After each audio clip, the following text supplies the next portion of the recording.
शख्स को इन दो पंक्तियों को सुनने से पहले जिसे खूब बेइंतहा मोहब्बत की हो वो माँ बाप भी हो सकते हैं, नहीं वो माँ बाप भी हो सकते हैं, इष्ट देवता भी हो सकते हैं और कोई साथी भी हो सकता है कि तुझे सोचते हुए तो अपनी पलके भी नहीं झपकता है ये कन्हा। कि तुझे सोचते हुए तो अपनी पलके भी नहीं झपकता है ये कन्हा कि कहीं आंख का पानी हिलने से तेरी तस्वीर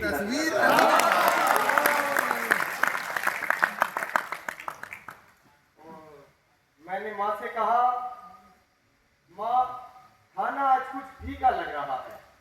मैंने माँ से कहा, माँ खाना आज कुछ फीका लग रहा है। माँ ने कहा, बेटा खाने में नमक की नहीं तेरी तन्हा जिंदगी में बिजली की कमी है।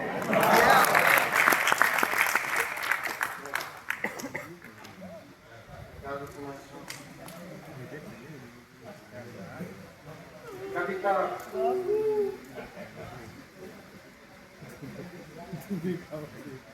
महाभारत शुरू होने में 18 दिन का समय है। राष्ट्रकवि रामधारी सिंह दिनकर के द्वारा रचित आप सबने सुनी होगी, मुझसे बेहतर गुनगुनाते भी होंगे।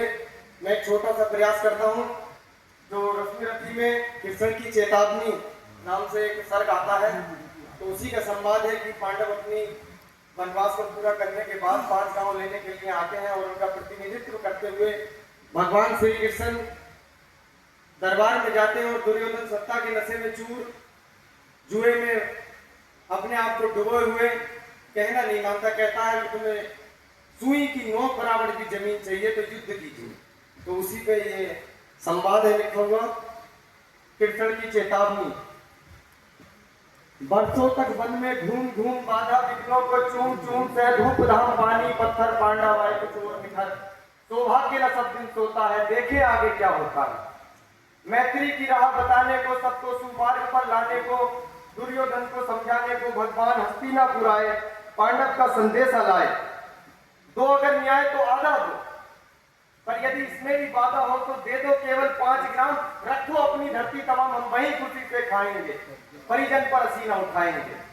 दुर्योधन वह भी दे न सका, आशीष समाज की ले न सका, उल्टे हरि को बांधने चला। जो था साध्य साधने चला, जब नाश मन पर छाता है पहले विवेक मर जाता है। जब नाश मंच पर छाता है पहले विवेक मर जाता है।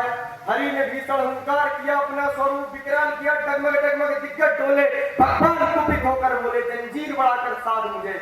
हाँ यह देख गगन मुझ में लय है, यह देख पवन मुझ में लय है, मुझ में विलीन झंकार सकल मुझ में लय है, संसार सकल अमृत को फूलता है मुझ में, संहार झूलता है मुझ में। उद्यानचल मेरा दीप्त भाल, भूमंडल बक्ष स्थल विशाल, भुज परिधि बंद को घेरे है, मेनाक मेरु पग मेरे हैं, दीप्ते जो ग्रह नक्षत्र निखर सब है मेरे मुख के अंदर। विरग हो तो दृश्य कांड देख, मुझ में सारा ब्रह्मांड देख, चर अचर जीव छर अक्षर नस्य पर मनुष्य सुर जाति अमर, सतकोटि सूर्य सतकोटि चंद्र सतकोटि रुद्र सतकोटि काल सतकोटि दंडधर लोकपाल, जंजीर बढ़ाकर साधने हा हा दुर्योधन पाले। भूलो कतल पाताल देख, गत और अनागत काल देख। दुर्योधन जी को दिखा रहे भगवान के 18 दिन के बाद की स्थिति क्या आ जाएगी। भूलो कतल पाताल देख, गत और अनागत काल देख, यह देख जगत का आदि सृजन, यह देख महाभारत का रण, मृतकों से पटी हुई भू है, पहचान दुर्योधन इसमें कहा तू है।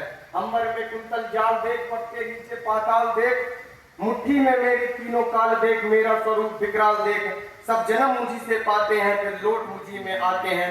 जीवा से कलती ज्वाल सघन, सांसों में पाता जन्म पवन, पड़ जाती मेरी दृष्टि जिधर, हंसने लगती है सृष्टि उधर।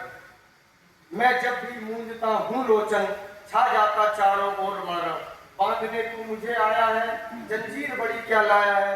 यदि मुझे बांधना चाहे मन तो पहले बांध अनंत गगन, जो शून्य को साध ना सकता है वो मुझे कब बांध सकता है। हित वचन नहीं तूने माना, मैत्री का मूल्य न पहचाना, तो ले मैं भी अब जाता हूँ, अंतिम संकल्प सुनाता हूँ। याचना नहीं अब रण होगा, जीवन जय या कि मरण होगा। टकराएंगे नक्षत्र निकर, बरसेगी भू पर वही फिरकर बरसे स्नान मेघनाथ का डोलेगा, उग्राल काल मुंह खोलेगा, दुर्योधन रण ऐसा होगा फिर कभी नहीं जैसा होगा, भाई पर भाई टूटेंगे, विस्वाण बूंद से छूटेंगे, बायस श्रृंगार सुख लूटेंगे, आखिर तू भूसाही होगा, हिंसा का पर्दाई होगा। जी सवासन सब लोग डरे, चुप थे या थे बेहोश पड़े, केवल दो रत्न आघाते थे, रक्त राष्ट्र विदुर सुख पाते थे, कर जोड़ खड़े फिर मुदित निर्भय, दोनों पुकारते थे जय हो जय हो जय हो। एक आवाजें कविता है, अगर आप सबकी अनुमति हो तो मैं मेरी स्वर रचित है वो सुना दूं। बताइएगा। तालियां बजाई हैं, मेरी दो पीढ़ियां उनके आसान बन रही हैं। मैं आगे बढ़ता हूँ। थोड़ी बारीक है, तूफान तो नहीं है, लेकिन भाव है, भाव की गहराई को करना। आवाजें होती हैं साहब, बढ़ा दो। प्रसव करती स्त्री के चिल्लाने और प्रेम से बच्चे को डांटने में फर्क के साथ पैदा होती हैं आवाजें। लोकतंत्र में अक्सर बड़ी आवाजें दबा देती हैं छोटी को, वोट देती हैं उनका गला। बड़े बड़े लाउड स्पीकर बैनरों के तले दब जाती हैं, कुछ दबा दी जाती हैं। आवाजें होती हैं साहब। गरीब की छत पर बारिश के पड़ने की आवाजें डरा देती हैं, सहमा देती हैं, भयभीत करती है रात भर। अमीर की बगिया को उल्लास, उत्साह, उमंग से भर देती हैं वही बारिश की बूंदों की आवाजें होती हैं साहब। कुछ आवाजें सब सुनते हैं, जैसे हमारी कुछ आवाजें सब सुनते हैं, जीत, खुशी, सफलता की आवाजें। कुछ अंतस में ही ठहर जाती हैं जिन्हें कोई नहीं सुन पाता, न समझ पाता।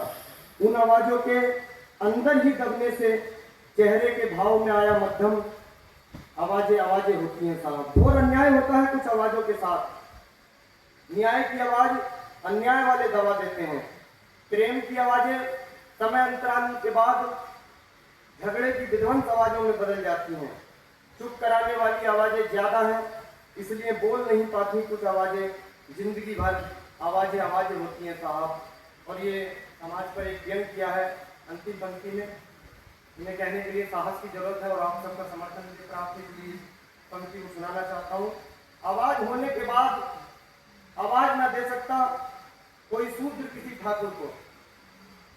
आवाज होने के बाद आवाज न दे सकता कोई शूद्र किसी ठाकुर को।